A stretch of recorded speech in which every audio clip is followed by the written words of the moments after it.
Thanks, Dean. Deanot, I know you don't like to be called Dean, but thank you, Deanot. Good afternoon, everyone, and thanks for coming out. My name's Bud DeFlaviis. I'm the Executive Director of the Sustainable Buildings Industry Council. And on behalf of our members, I want to welcome you all today. We have a pretty full agenda, so I'll keep my comments brief. Thanks, Professor Greg, and thanks, Deanot, again for your hospitality and your willingness to host us here. I hope you all find this educational and enjoyable. There are a few folks we want to I'd like to at least mention. Putting on a presentation like this, we had an event earlier on Capitol Hill. Doing all sorts of jury calls, it takes a little bit of time and sponsorship, and we had a few program sponsors, and I'd like to thank them for that. Southern California Edison is one of our sponsors. Portland Cement Association, NIBS, which is a wonderful resource down here in D.C., BASF, and Iron and Steel. This year we actually had a very capable jury, as we usually do. Greg Ander from Southern California Edison, as I mentioned earlier. Steve Ayers, he's the architect of the Capitol. He was very helpful on the jury this year. Nancy Clanton from Clanton Associates, she was a lighting and design expert. Dean Evans from New Jersey Institute of Technology, and Earl Kennett from NIBS. So they're all wonderful jurors, and they did a great job for us this year. Just a little bit about SBIC, and then I'll stop talking. We're a nonprofit organization, and we help pioneer the whole building design approach to sustainable facilities. Now, the whole building approach encourages a holistic, team-oriented method for the design and construction of buildings. And now when most people think of sustainable buildings, the first thing they think of is energy efficiency. And that's obviously very important. A building that's energy efficient obviously can reduce the impact on the environment and lower life cycle costs for operators. But as the name of today's program indicates, buildings that go beyond green are important. Especially when we consider that we spend about 90% of our time indoors. Our buildings should have other attributes associated with them. They have to keep us safe, healthy, and productive, and they should also be accessible to everybody. I think you'll see from today's presentations, and you'll hear from their discussions, that how hard they've worked to improve our built environment. And just a quick note about the selection process. Beyond Green Awards consist of two categories, Category A and Category B. Category A are buildings, and Category B is for high-performance initiatives.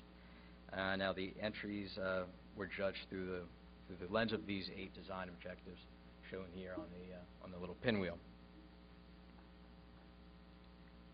Now, before we begin with the main portion of our program, we'd like to recognize one individual who's with us today for his body of work and his contributions to high-performance building community. Last year, SBIC created a special award in honor of the late Greg Franta. The Franta Memorial Award recognizes a person who has provided an outstanding contribution to high-performance building design. And I'd like to call our award winner's friend, Michael Bell, up to the podium. He'll say a few words, and then we'll have our award winner give a few of his thoughts before we start. All right. I won't read. I'll read them before Michael, actually.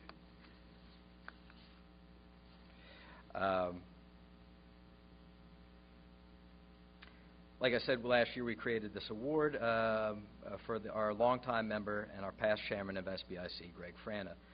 Mr. Franta passed away, unfortunately, in 2009, but he was a true pioneer in the field of sustainable architecture. His work and vision definitely helped lay the groundwork for some of the sustainable building communities we know today. We received a number of highly qualified nominations, but our board chose Harry Gordon. Harry is local. He's a senior principal with Burt Hill, and he received earlier the 2010 Franta Award. He has about 37 years in architecture practice. He's one of the most humble and probably enduring leaders in the energy environment field. He's the author of several books. He's written 40 technical papers, a little more than that, maybe more north of that.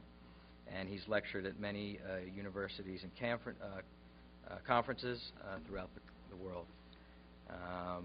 Harry and Greg were not only collaborators but close friends, and so we presented Harry with his award earlier today, but I'd like to call him up and speak with you about his work and his interaction with Greg, and I think his presentation will help frame the spirit of these awards and the sustainable buildings movement. So, Harry? Sure. So I want to thank my friend Mike Bell, who's here. Mike and I have worked together for a very long time, really from some of the origins of the PSIC, Passive Solar Industries Council, which was what the SBIC originated from. Mike and I have worked together for more than 30 years, and he and I were both the U.S. representatives to a U.S.-UK bilateral agreement to explore passive solar research in residential and commercial buildings. So we've had an opportunity to do a number of things together, and thanks for being here, Mike.